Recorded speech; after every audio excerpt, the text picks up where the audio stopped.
Well, I guess we start helping out the people here. Um, well, more or less just focusing on devising a strategy.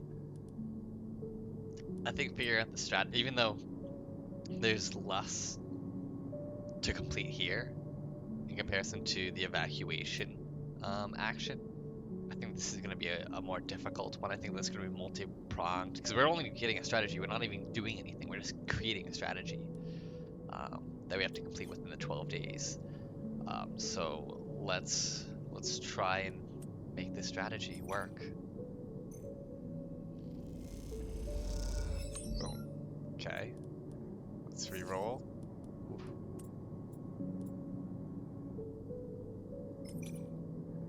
Come on, let's get positive. Boom. All right. We're gonna come up with this strategy right here, right now. Show the latest data to Peak and their eyes light up. They've seen something. But what is it? Peak beckons you over the wide mess table where they have set up a terminal. The hours of bleary-eyed work have left you both drained, and Peak looks ready to collapse. You slide onto the curved couch beside them, something dark and malevolent filling their screen like an oil stain.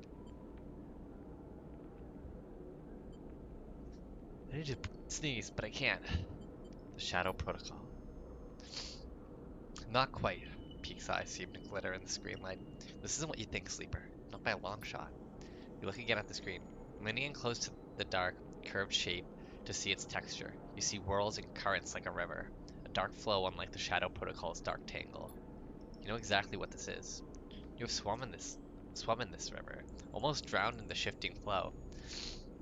It is the Gardener's Chorus, the dark cloud which blankets the Greenways network, the bioorganic morass of a malfunctioning protocol grown vast and strange. Oh yeah, we have seen this, haven't we? The Gardener. Peak glances at you. How do you... They pause. Have you met them? I have. Peak shakes their head. Incredible. But perhaps you won't be surprised by what I'm about to propose. Peak meets your eye. Everything I've tried to do to contain the Shadow Protocol has been a failure. It slipped through any containment. Absorbs any countermeasure. That, unfortunately, is an unavoidable fact. And yet, the ice still spins. The Shadow Protocol is being slowed, partially contained. It has spread across the station, as we have seen, but in reduced pockets, in fragments. So we started to look outside of our test cases. Outside of those fragments, we have been poking and prodding in our little lab. Peak smiles. And look what I found. Peak taps a key on the terminal, and you realize the screen is showing a recording of the data flow inside the EYE's networks, sampled from hundreds of points around the Greenway. You watch as a subtle shift occurs at the edge of the flowing, dark curve that blankets the Greenway. Something spreading like an ink stain. Somehow darker than black, it bleeds across. The Shadow Protocol. Now watch, Beak eagerly points at the screen. You see something strange, a fizzling at the edge of the shadow, a sparking, and then it is gone. Beneath, for a moment, a millisecond, you see into the networks of the Greenway. You're reminded of an image you had forgotten, of pulling a plant from its pot and seeing a bone-white root ball where you expected to see dark soil. The white connections writhe like worms, and then it is gone, the dark flow closing up as quickly as it opened. What did I just see? Hope, Beak sighs, wrapped up in something terrible. I think back to your meeting with the gardener, to that sense of something old and world and inhumane to its core. Peak excitedly starts to explain, this is the only chance we have, the only countermeasure we have seen. And the moment I had opened, I detected something. A centralized intelligence with the local ID Gardener. This protocol, this system, whatever it is, can protect its networks from the Shadow Protocol. If it stays in the Greenway, the eye will still fall. The station systems are too exposed, too spread across the hub, the shipyards, the spokes. The only way is to break it open, to spread the entity's network access, access it, expand it. Wait, hold on. The only way is to break it open, to spread the entity's network, access it, expand it somehow. I've been inside there, Peak. Peak pauses, trying to read your expression. Miss Gardner, can they help us? You try to remember what that strange being said to you, but all You remember is the feeling of dissolving to the network, the heady mix of growth and decay, the ceaselessness of it. Would they protect the station, or would they simply dissolve it? They might. Peak stands up and walks away a little. They lean against the countertop, their head hanging so low that their long hair touches the work surface. You hear them breathing deeply. I don't know, Sleeper. They lift their head. I really don't know. It's a chance. Maybe. They shake their head. You know as well as Peak that this is it. You know it because over the past cycles, you have run every simulation, every possibility you could think of, and still come up with nothing. You've stared at a hole into your screen and dreamt of that black shadow creeping in at the edges of your vision. Peak recognizes the look in your eyes, the potent cocktail of resignation and anger. Let's say we do this, Peak begins, eyeing you carefully. What do we need? They begin to answer their own question, thinking out loud. I suppose we need to do two things. Find a way to limit or control the garden's spread, and then reconnect the Greenway. Peak starts pacing. The idea is coming quickly now. Controlling the spread means preparing the station. Limit the gardener's network to key systems. We don't want it taking everything. We just need it to protect the station's core functionality. Then, we need to reconnect the Greenway. Hook it back up to the main power line, the main line of the network. Those systems we prepared, they should connect, and Gardner will spread along the paths we prepared. At least, that is my theory, Peak grimaces. But if we don't prepare correctly, the Gardner might not spread. Or it might spread to everything. Peak closes their eyes. After that, things might get worse. I mean, literally, it can't be worse than a total collapse. Don't say it, Sleeper. Peak sits back at the terminal and brings up a map of the eye. Rotational control at the hub, life support at the free spoke, power routing at the Haven and shipyard. They stab at the map with each one, marking them in red. Then there's a central core. As I understand it, it is somewhere on the rim. I need to find it. They push their hair out of their face. We see the gardener in all these places. Peak pauses. But how are we going to do that?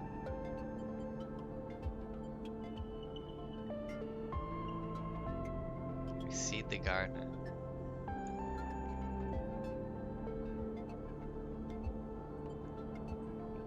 Transplant the Greenway? Peak smiles. Of course. The gardener needs plants to care for. This is what their protocol dictates. They must have been part of the farming management system of the Eye, back when Solheim built it. We seed Greenway plants into those systems, and the gardener will seek them out, protect them. Peak stares at the map of the Eye. It's a wild idea, but it could work. But, they pause.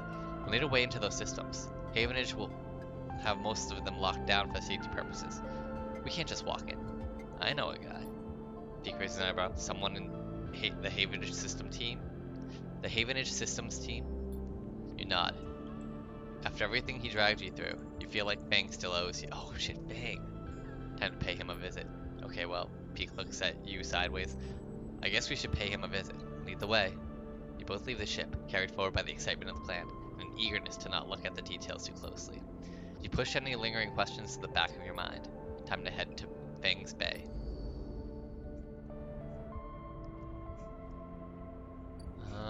So I guess we crossed the border. Where's Fang?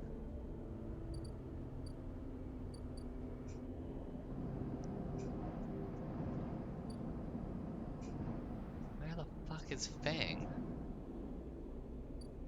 Fangy boy. Is he up there? In the Ascendicar? Yeah, let's send the hub. I forget where Fang.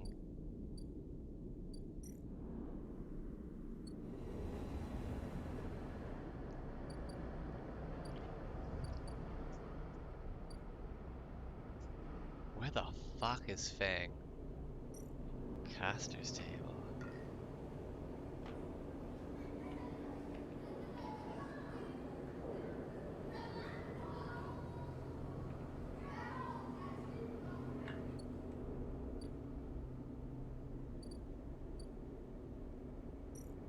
Tea house?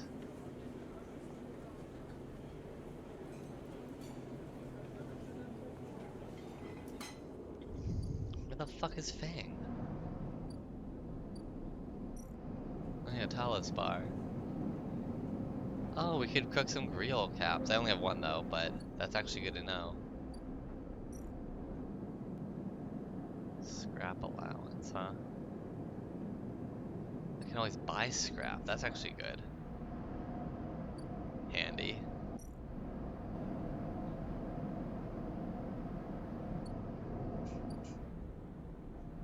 Wait, where is Fang? I am so confused.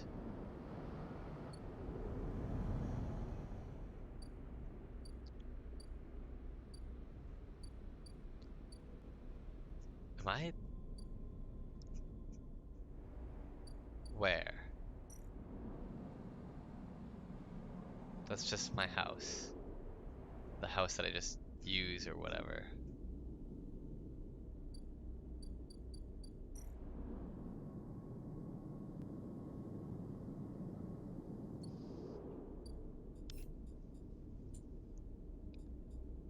Access and see this. Can I do it from this, using this?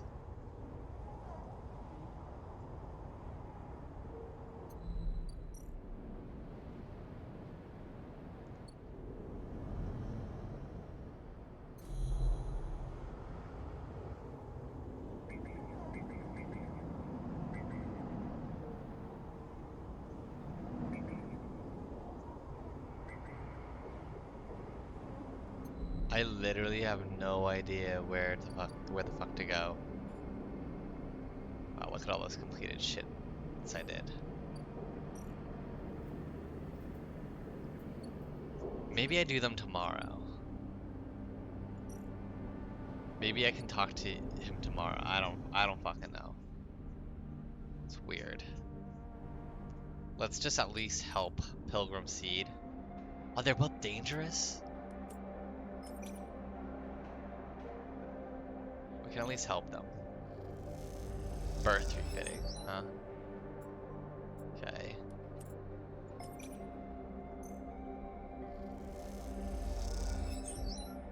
Hey, there we go. As you stop to rest in one of the Pilgrim Seed's cavernous bays, hopping up to sit on the supply crate, you hear a now familiar voice behind you. Sleeper, glad you are here, Soul Suit hisses as he clanks up toward you. I need you to help us out. We sure do appreciate you, everything you do for us. No worries. I do mean it, Sleeper. He looks away down the bay to where sparks jump from welding torches. It's a grim job to be doing without a few friends around. Soul settles beside you, flinching a little, but making himself comfortable in the crate. Seems the word got out, this way or that.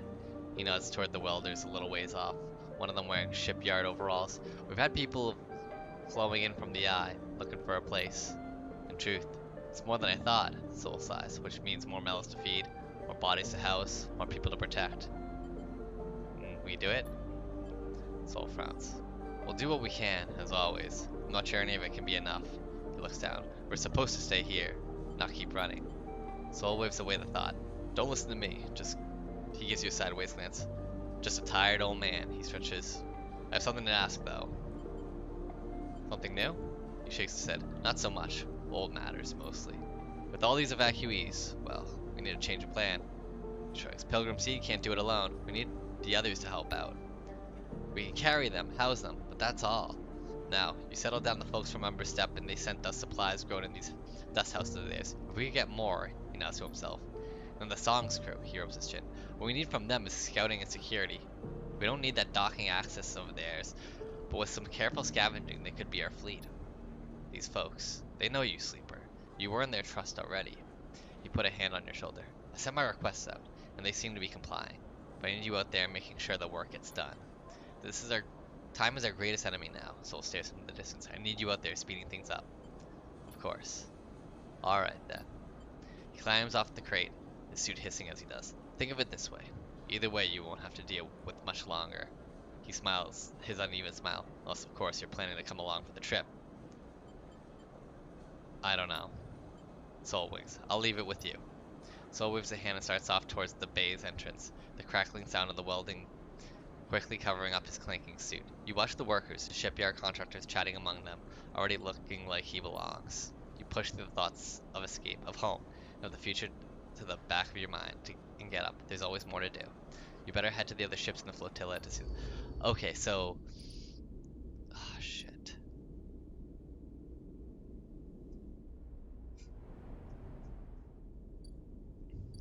I didn't think that would. Fuck.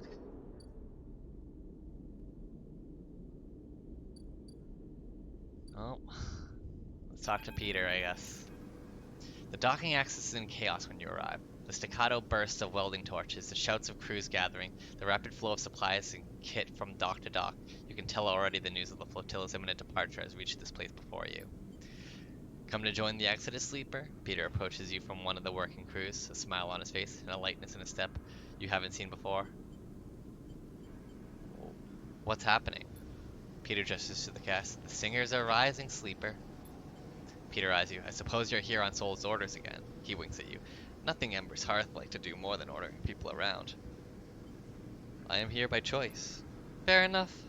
Just your timing seems to be off. Always be a cycle or two after we get some requests from the Hearth ship. He shrugs an exaggerated shrug. Must be a coincidence. Well, Soul has it lucky anyway. His request for us to dismantle the Axis and be the vanguard for the flotilla onward journey to the starboard belt aligns perfectly with our plans. What plans? To leave this damn place, of course.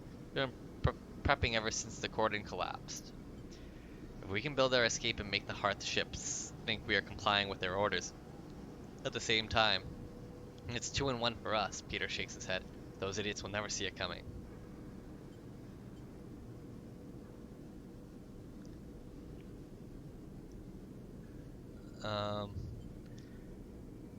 You're leaving the flotilla? We are our own flotilla, sleeper. Peter looks away at the busy Axis. We aren't going to tie ourselves to heart and step any longer. Why would we?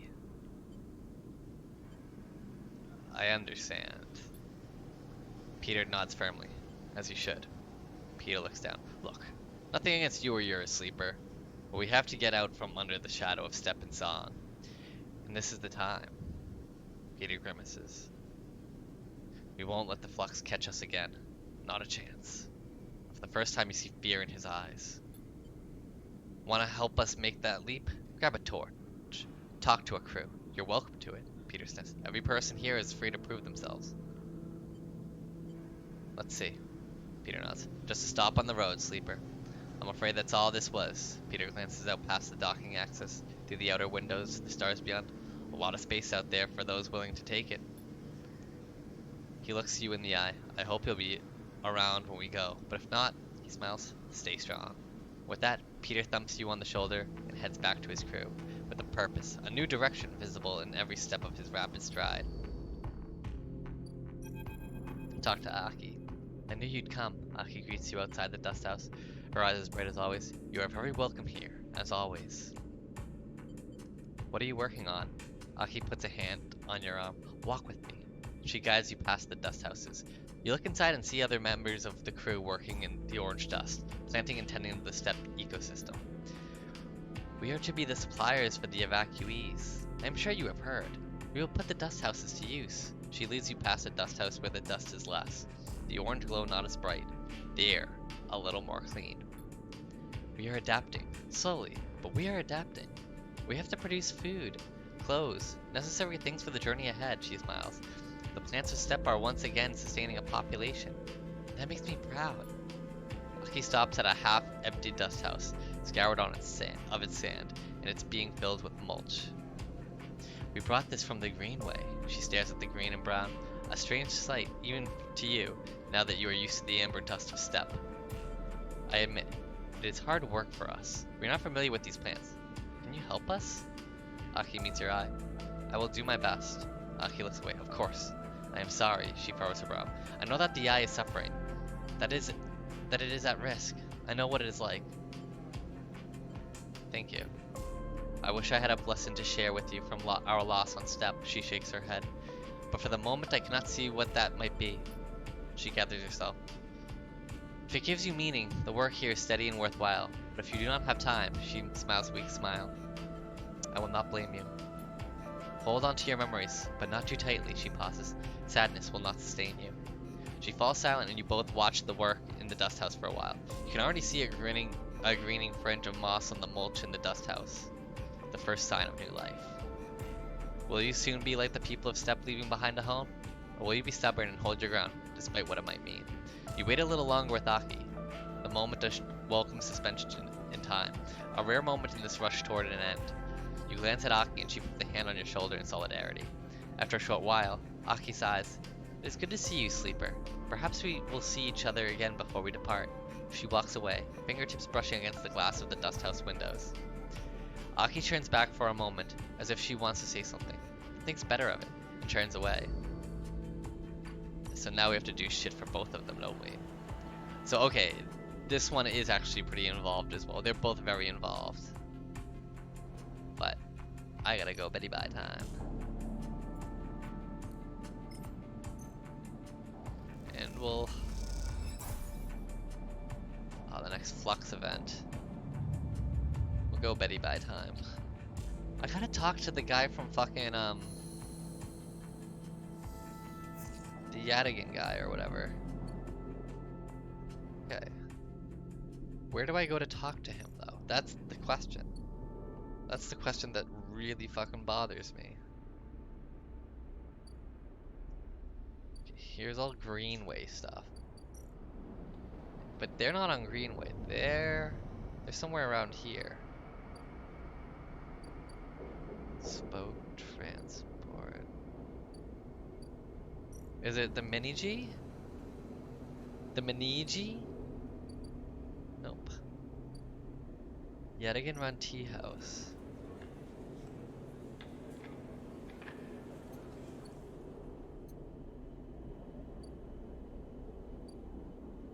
Where the fuck?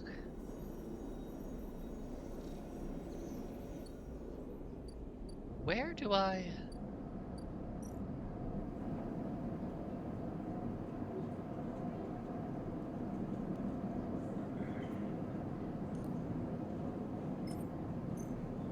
Can I just make some food for myself? Hell yeah, I can. Let's fucking go. Oh, is this it? Thing? Yeah! Okay.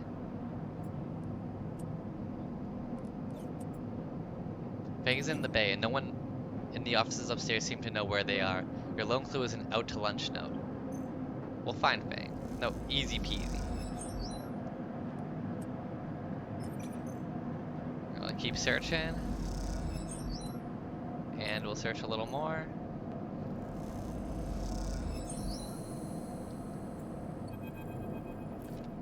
That's it. No more wasting time, Peak sighs, pulls out their slate. They crack open a box on the side of the bay's shutter and wire the slate to what's inside. Maybe your friend has a Havenage passcode or something inside. Peak shoots you a glance. Something they wouldn't mind if we borrow. Fine, but be quick. Peak nods without looking up. I'm going as quick as I can. After a few tense moments, shutter jerks and begins grinding open, the noise making you jump. Let's get inside. Peak glances around quickly. You slip into the dark at the bay, punctuated by the blinking lights of Fang's piles of servers, somehow even more disordered than before. Peak makes a beeline for the desks at the center, scattered with tools and components. They flick on a lamp and stare at the mess. Are you sure this person can help us? Yes. You're interrupted by the sound of footsteps from the entrance. Someone is coming behind you. Peak freezes. Oh, my boy Fang. I could swear I closed the shutter when it left. Fang leans on a stack of servers near the entrance. Must be getting forgetful. He grins at you. Fang! The very same, Fang smiles. Fang raises an eyebrow. Thought you'd come rob an old friend. Is that the plan? We need your help, Fang nods. You're here about the Flux. Peak nods, and suddenly giving Fang their full attention. Fang smiles, pleased with himself. I guessed as much. I saw changes in the old system architectures almost immediately. Some of them have been running since the first days of the station. So when I saw new patterns, shifts in logic, I knew something must have happened. These past cycles I've been doing a total inventory of the core systems, from the hub to the rim, he grins. I've surprised myself, to be honest. I didn't think I had it in me. Peak seems unamused. What did you find?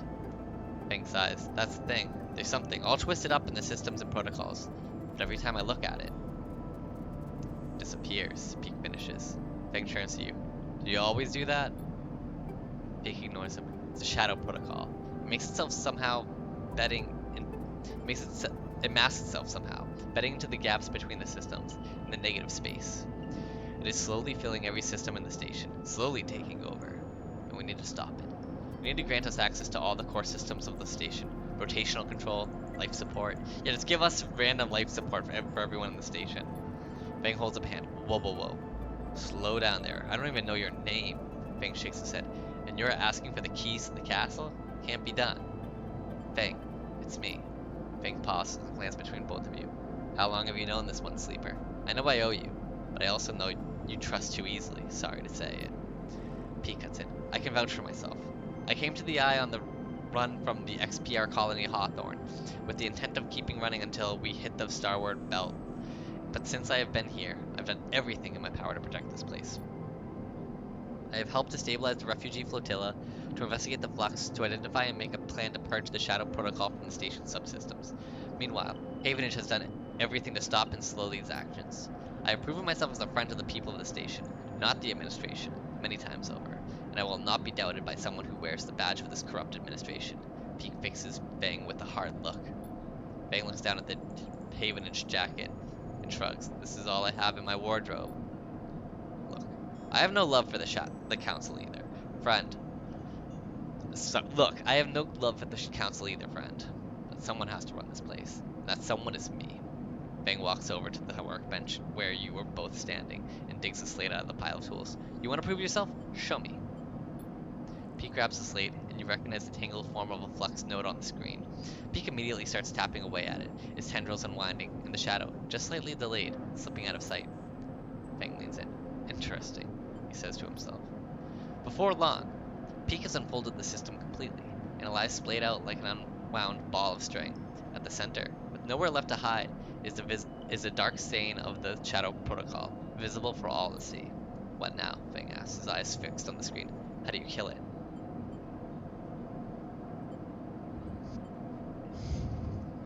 Let Peek answer. There's one entity on the station that we have seen purging the shadow. The Gardener. Fang frowns. Who's that? Some Greenway hacker? Peek glances at you, more like an avatar of the Greenway itself. You explain the Gardener to Fang, the feeling of descending into the flowing river of consciousnesses. You explain the networked chorus, the non-human collective of voices. You tell him of the farming AIs offered to you, to be networked into the chorus, dissolved in its flow. Then you explain that by granting it access to the Eye's major networks, you hope to reinforce them. Fang is silent for a moment. And you want to let this thing out? He shakes his head. That's the kind of stupid plan I dream up. He pauses. I like it. This place is rammed with weird protocols and forgotten intelligences anyway. What's one more ghost in the machine? We try to limit it, of course, Peek explains. That's why we want your help to access the Eye's major systems, to seed some of the Gardener's spores into them, to draw the Gardener's focus to those places. Fang whistles.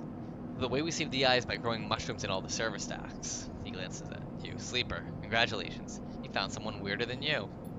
Pete goes to argue, but Fang holds up a hand. In it is an all systems Havenage pass card with this picture on it. Take it, before I change my mind. Thank you. Don't mention it, Fang gives you a look. In all honesty, Sleeper, I was on my way back here to start tearing the place down. The Shadow Protocol had me spooked. So if you're telling me you haven't figured a way to, we might fight it. He looks to Peek. No matter how crazy, I'm glad to help. Come with us. No, Sleeper. He looks away. I have to keep on with my work here. Strengthen those systems, back up the data. The worst comes to worst, I'll need to rebuild. I won't let this place die. The last pieces of my parents are here, among the data. Goodbye, Fang.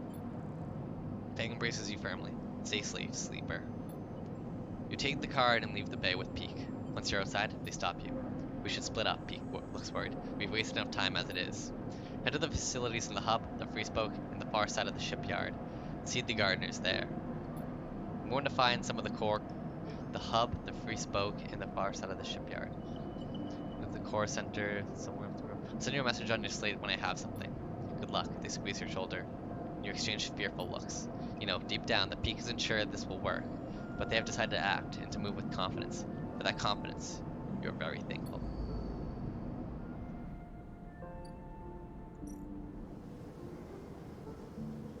Oh, perfect.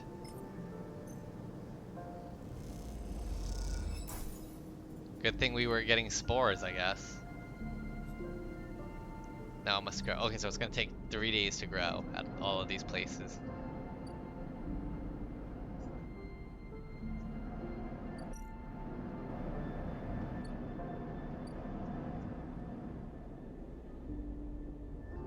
Let's just make sure. Oh, another one? Life support. Put a little green here. Sweet. Now we ascend a car? We ascend a car, right? Oh, yeah. Okay, here we go.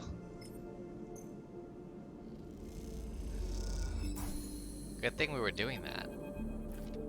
As you leave, the slate peak gave you chirped up insistently. You check and see a message. Found a possible entry to the core facility in the low end. Meet me here, ASAP. Peak. A blinking marker gives their position as on the free spoke side of the main block. Better head to low end. Okay, can we go back down in the descender car?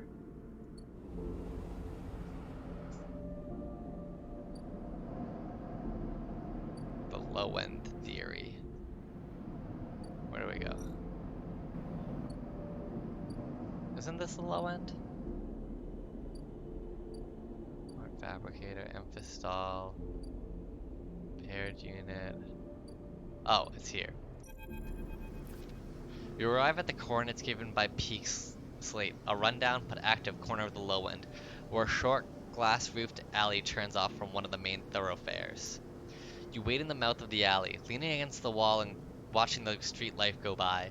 Children hop across grids scratched into the metal floor plates. Oh, they're playing like a little hopscotch, playing games of their own division, or, you know, probably any game. Playing games of their own devising. The older residents sit and talk or play tavla. It's hard to believe that all this is at threat. It seems so concrete, so real. How can some intangible protocol erase all this? As you're watching, a voice calls out to you from one of the tavla tables set up along the way. You move a little closer and recognize the sitting player immediately. Castor sits, tavla pieces and board ready in front of him, smiling at you. Oh shit. Hey Castor. Sleeper, my partner's not arrived for our usual game. Come, please, take her place. He beckons you over, standing and nudging you to sit down with him. A rematch is in order. You owe me a game. Almost immediately, Castor begins the game. Everyone in the eye knows how to play tavla. The methodical movements of the counters across their triangular points already fit for the rhythm of life on the ramshackle space station. Most games begin the same way, with each player moving with independence, focused only on achieving their optimal early game setup. But there is a moment in each game where it becomes necessary to notice the other player, to anticipate the crossing of the counters across the board. A point of contact. When routine becomes negotiation, and negotiation becomes conflict. As this moment arrives, the subtle shift in the texture of the interaction, Castor begins to speak. I find myself surprised by you continually, Sleeper. He looks over his glasses at you. The way you conduct yourself, for example, suggests an anxious refrain, a defensive, protective quality. But in your Tavlar game, he pauses to move a counter. I see only risk. Have you been watching me? Cat replies. Let's not be paranoid. You are aware of my interest in you, are you not? Risk is of course necessary to play Tavla. To move a piece is to expose it. But it should be done with calculation, with proper analysis. Then if the piece is taken, Castor moves a counter, taking one of yours with a practice swap, placing it beside the board. It is already accounted for. But you move forward with abandon, as if risk was just a secondary effect of action, a consequence, not his primary guide. He gestures for you to take your turn. Cause. I play my way. He smiles. Indeed, indeed. That is all I seek. You move your piece. This locks you into being reactive, if you don't mind me saying so. You are responding, which means you are being led. He leans back to consider the board. This place, it mirrors you, Sleeper. It is also reactive. It was born from a crisis, the collapse of Solheim, and ever since it has been reacting without any central guiding principle. No analysis, no calculation. Just look at our refugee crisis, for example. It is all reaction, all risk-taking, and little risk calculation. At first I found the chaos enlivening, especially when trying to track its outcomes, but now I find it exhausting. He laughs. It always amuses me that this place is literally spun from the rim. Below this very stack of habitation blocks is the most important control facility on the eye. Spun from the rim, he laughs again. What better metaphor could you find for disorder? His face drops. Why am I telling you that? The facility is precisely why you were here. He smiles an unsettlingly warm smile. You feel a shiver through your body, as if something has changed in the air.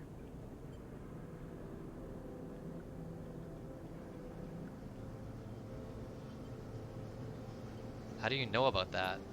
The words come out of your mouth. You feel removed from yourself, watching from behind frosted glass. Frosted glass. Your eyes dart side to side. Inertia sets in. Castor is still smiling.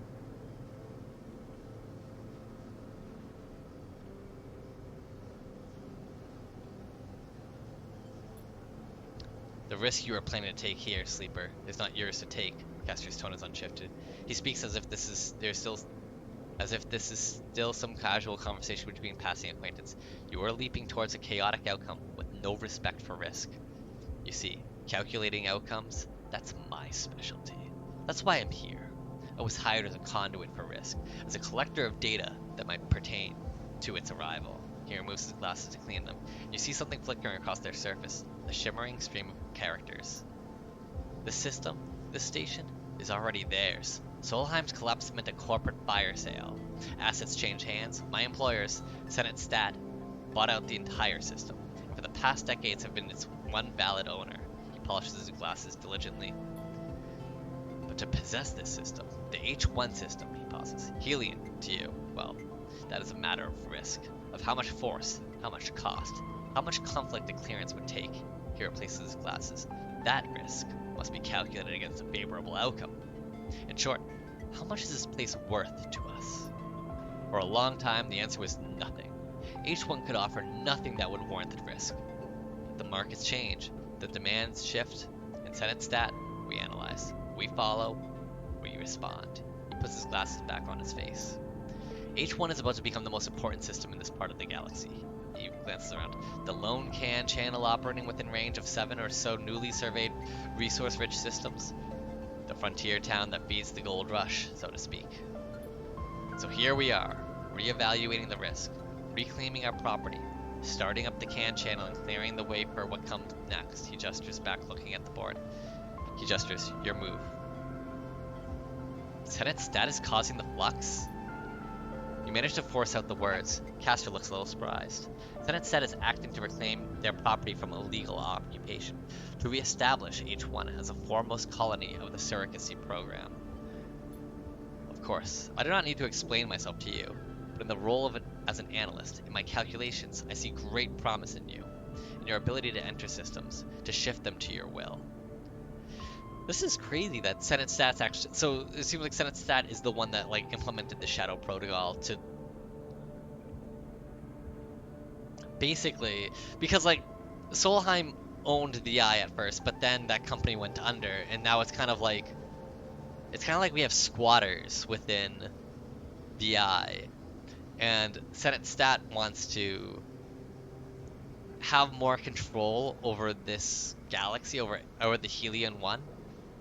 And so they're using the Shadow Protocol to kind of like collapse it from the inside, and then they're probably gonna rebuild. Maybe I don't know exactly, but it sounds like that's the case. Maybe I'm missing something. Not every sleeper has this capacity. I assume you know that. He smiles. It is truly a wonderful happenstance of SNRP's technology. I imagine even they are not fully aware of it. He takes his move, claiming another of your pieces, and as you watch, you realize the inevitability of his victory. I will make you an offer, to come willingly or come by force. The station will collapse, we can be sure of that, but your ability to work with data, well, for an analyst, that is very intriguing. He pauses to push his glasses up his nose. Very intriguing indeed. He glances around. Come with me as a collaborator, or as a prisoner. Consider the risk. One hand almost certain death, on the other a possible future. Analyst or not, you must see it. Speak now, Sleeper. The game is forfeit. You must see that. He holds out a hand. You are of value. You are needed. You feel a slight release in the inertia that grips you, enough to allow you to speak, to respond. You realize that you are already in Castor's hand. that you cannot move from this place if you wanted. Sleeper, you hear the familiar voice above the crowds. Sleeper, I'm here. You are unable to turn your head to see Peak, but you notice Castor's eyes following them as they come up from behind you. Then you see Castor's eyes glance down towards his hands, concealed beneath the table. Sleeper, Peak comes up around the front of you and waves a hand in your face. You were supposed to be meeting. We were supposed to be meeting, remember? They glance at Castor. Sorry, am I interrupting something? You cannot speak. Castor shoots Peak a wide smile. Hello! You must be a friend of Sleeper. You watch one of his hands lift, close to his body, some dark shape concealed in it. A weapon. Try not to scream, to shout, but Castor's attention remains partially on you, and while it does, you can do nothing. Peak glances at your static form. What's happening here? Sleeper? They put a hand on your shoulder. Are you okay? As Peak stares into your eyes and you see Castor behind, his hand lifting, the dark object unfolding. In the split moment it does, you feel his attention shifting to Peak, shifting away from you. As you do, you feel the inertia lifting, and you know this is the only moment you'll have to act. Screaming's not going to help, let's shove him. You lurch towards wildly, like a sprung trap. Your head strikes Peak's chest and then carries them back into Castor. Somewhere, some digital screech is echoing through the walkway. They tumble together, and the object in Castor's hand skitters across the floor. You realize the screech is you. You get to your feet, grab Peak, and run. You run as hard as you can, the scream chasing you down the hallway as you shove through the residence. Peak, dragged behind. You run from the cold grip of whatever power Castor had over you. Signals that locked you into this body of yours, that broke the connections and crawled up your spine. Eventually you stop, both you and Peak collapsing, heaving, breathing into the cold metal floor. When they are able to speak, Peak asks you to explain, and you tell them everything Castor told you about Senate Stat, about their claim on the Helion system, the reactivation of the CAN channel, the Helion system's growing importance. It flows out of you in desperate gulps, unable to believe your own mouth as you hear these words coming back to you. All you feel is the need to push back against the cold hand on your shoulder, the vast cold eye that has turned to look at the system, the ghost limbs of corporate control that are extending their reach. Peak is quiet for a long time. Then they speak. We have to finish this, Sleeper. They meet your eye. We have to complete the seeding of the systems. We have to set Gardner free. You're right. If the choice is between Gardner and these people, I will choose Gardner every time. Their eyes are cold and steely. I would choose anything over them. You stand together. The final control facility is here. I found it. Peak looks at you grimly. I can take you as soon as you're ready. Time's almost up. This is the only shot you'll have. Damn. Well. We do have that option. We do. But.